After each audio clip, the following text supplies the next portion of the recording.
മലപ്പുറം ജില്ല വിഭജിക്കണമെന്ന ആവശ്യം കഴിഞ്ഞ കുറേ പതിറ്റാണ്ടുകളായി കേരളത്തിലെ രാഷ്ട്രീയ സാമൂഹിക ചർച്ചകളിൽ സജീവമാണ്. പ്രധാനമായും ഭരണപരമായ സൗകര്യം, വികസനത്തിലെ തുല്യത, ജനസംഖ്യാ സമ്മർദ്ദം എന്നിവയെ മുൻനിർത്തിയാണ് ഈ ആവശ്യമുയരുന്നത്.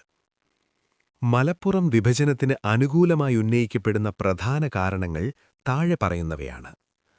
1. ജനസംഖ്യാധിക്യം. കേരളത്തിൽ ഏറ്റവും കൂടുതൽ ജനസംഖ്യയുള്ള ജില്ലയാണ് മലപ്പുറം. ഏകദേശം 45 ലക്ഷത്തിന് മുകളിൽ. അതായത് കേരളത്തിലെ ആകെ ജനസംഖ്യയുടെ ഏകദേശം 14% ഈ ഒരു ജില്ലയിലാണ്. വയനാട്, ഇടുക്കി, കാസർഗോഡ് തുടങ്ങിയ ജില്ലകളുമായി താരതമ്യം ചെയ്യുമ്പോൾ മലപ്പുറത്ത് ജനസംഖ്യ പല മടങ്ങ് കൂടുതലാണ്. ഇത് ഭരണസംവിധാനങ്ങൾക്ക് മേൽ വലിയ സമ്മർദ്ദം ചെലുത്തുന്നു. 2. ഭരണപരമായ പ്രായോഗിക ബുദ്ധിമുട്ടുകൾ. ജില്ലയുടെ വലിപ്പവും ജനസംഖ്യയും കാരണം ഒരു കളക്ടറേറ്റിനോ ജില്ലാ ഭരണകൂടത്തിനോ എല്ലാ ജനങ്ങളിലേക്കും കാര്യക്ഷമമായി എത്താൻ ബുദ്ധിമുട്ടുണ്ട്. സേവനങ്ങൾ ലഭിക്കാനുള്ള താമസം.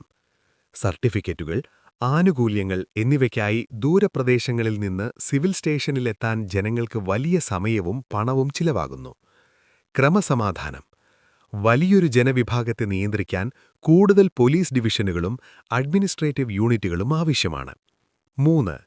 വിഭവങ്ങളുടെ വിതരണത്തിലെ അസമത്വം, ഫണ്ട് അലോക്കേഷൻ. സർക്കാർ ഫണ്ടുകൾ പലപ്പോഴും ജില്ല എന്ന യൂണിറ്റിനെ അടിസ്ഥാനമാക്കിയാണ് അനുവദിക്കുന്നത്. ഇപ്പോൾ 5 ലക്ഷം പേരുള്ള ഒരു ജില്ലയ്ക്ക് ലഭിക്കുന്ന അതേ ഫണ്ട് അല്ലെങ്കിൽ ആനുകൂല്യം 45 ലക്ഷം പേരുള്ള മലപ്പുറത്തിന് ലഭിക്കുമ്പോൾ അത് വ്യക്തിഗതമായ വികസനത്തിൽ വലിയ കുറവുണ്ടാക്കുന്നു. കേരളത്തിലെ ആരോഗ്യം, വിദ്യാഭ്യാസം എന്നിവ ജനസംഖ്യാനുപാതികമായി ഏകദേശം 45 ലക്ഷം ആളുകൾ കോളേജുകൾ, ആശുപത്രികൾ എന്നിവ ജില്ലയ്ക്ക് ആവശ്യമാണ്. ഇത്ര വലിയ ജില്ല വിഭജനം നടന്നാൽ ചില പുതിയ ഓഫീസുകളും ജില്ലയ്ക്ക് പ്രത്യേകമായി ഫണ്ടുകളും സ്ഥാപനങ്ങളും അനുവദിക്കപ്പെടും. 2. ജില്ല വളരെ വലുതാണ്. അടിസ്ഥാന സൗകര്യ ഭൗഗോളികമായി വളരെ വലുതാണ്. പുതിയൊരു ജില്ല രൂപീകരിക്കപ്പെടുമ്പോൾ കടൽ പുതിയ തീരം, സിവിൽ പൊന്നാനി സ്റ്റേഷൻ, തിരൂർ ഭാഗം, ജില്ലാ ആശുപത്രി, കിഴക്ക് മലനിരകൾ, ആസ്ഥാന നഗരം, നിലമ്പൂർ, പുതിയ റോഡുകൾ വാഴക്കടവ് എന്നിവ ഭാഗം. വരും. ഇത് ആ ഒരറ്റത്തിൽ നിന്ന് പ്രദേശത്തിന്റെ മറ്റേ അറ്റത്തിലേക്ക് സാമ്പത്തിക പോകാൻ വളർച്ചയ്ക്കും 3 തൊഴിലവസരങ്ങൾക്കും മണിക്കൂറിലധികം കാരണമാകും.